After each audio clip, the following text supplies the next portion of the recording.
Going to be looking at Balestra mate in this video. Okay, I know everybody's asking what is a Balestra.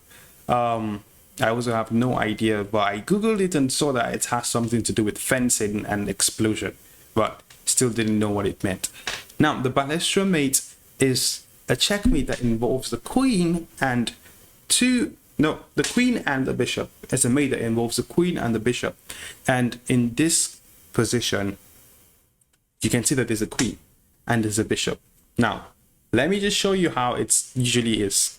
We have a queen and we have a bishop over here, and let's just say there's a king, a black king over here. Now look at this position. Is this position a checkmate? The answer is yes. And this is mostly always the pattern that you're going to be looking for. The queen right now is acting as a what? As a, let me say, as the wall stopping the king from moving anywhere. The king cannot go here, the king cannot go here, cannot go here, cannot go here, only this square. But unfortunately the bishop is now doing a checkmate on the king, and the Balestra is usually this way. The queen always blocks the king from moving anywhere while the bishop does a checkmate. Yeah, so but let's look at this puzzle.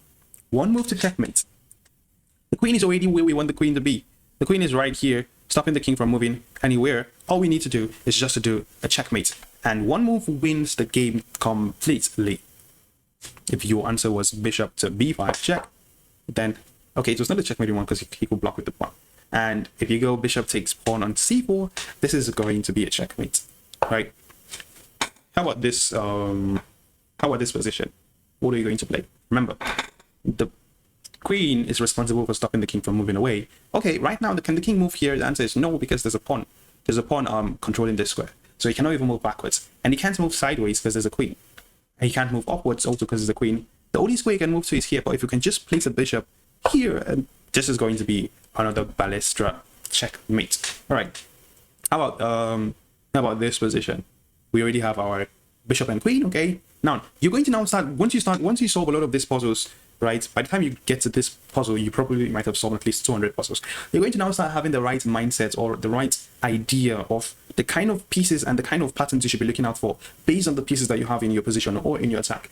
Like right now, you can see the queen and the bishop. Even though the Balestra mate is not fully formed, you already have an idea of what to do. So what are we going to do in this position? Remember, the queen and the bishop has to be diagonal. So in this position, we know that the bishop is over controlling this line and the queen is controlling this line. So if we do a check, he cannot even move in. Neither can he go here. He's forced with only one square, which is here. He cannot go here because the queen is going to be too close. And if queen goes to g3, king is here. What are you going to do a checkmate? Bishop to d3. This is going to be a Balestra checkmate. This one looks pretty much easy, but it gets complicated at sometimes. So queen check and then bishop checkmate. Another thing that you're going to take note of is that you always try to push the king to a square that is the same color with the bishop. Like right now, we can see we have a bishop and a queen. So we're going to try and do some series of checks that eventually pushes the king. So let's say we decide to go here. King goes up. You can see we're looking for all the possible checks. You might, in this position, this is the first check, this is the second check, this is the third check.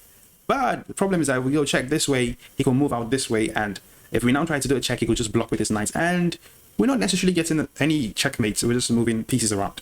So what are we going to play in this position? If we go here, this is the most, remember, look for a move that your opponent doesn't have a lot of options to play. So if we go here, then it's going to be a forcing move because the king doesn't have any option than to either move here or here. And if he moves here, it's actually going to be a checkmate because of this move. This is also a checkmate pattern that we're going to get to, but maybe not now, in the future. So after this move, he's forced to go over here. And now what is going to happen? We're going to go queen back to d6, check. And what can you see? Boom. The queen is doing its job and its duty, and it's the duty of the bishop to do a check and do a checkmate. So that is how you can do the checkmate, the Balestra checkmate. It's pretty much easy. So again, just try and solve as much puzzles as you can on the Balestra mate, and you should be good to go. You should be good to move on to the next puzzle. All right.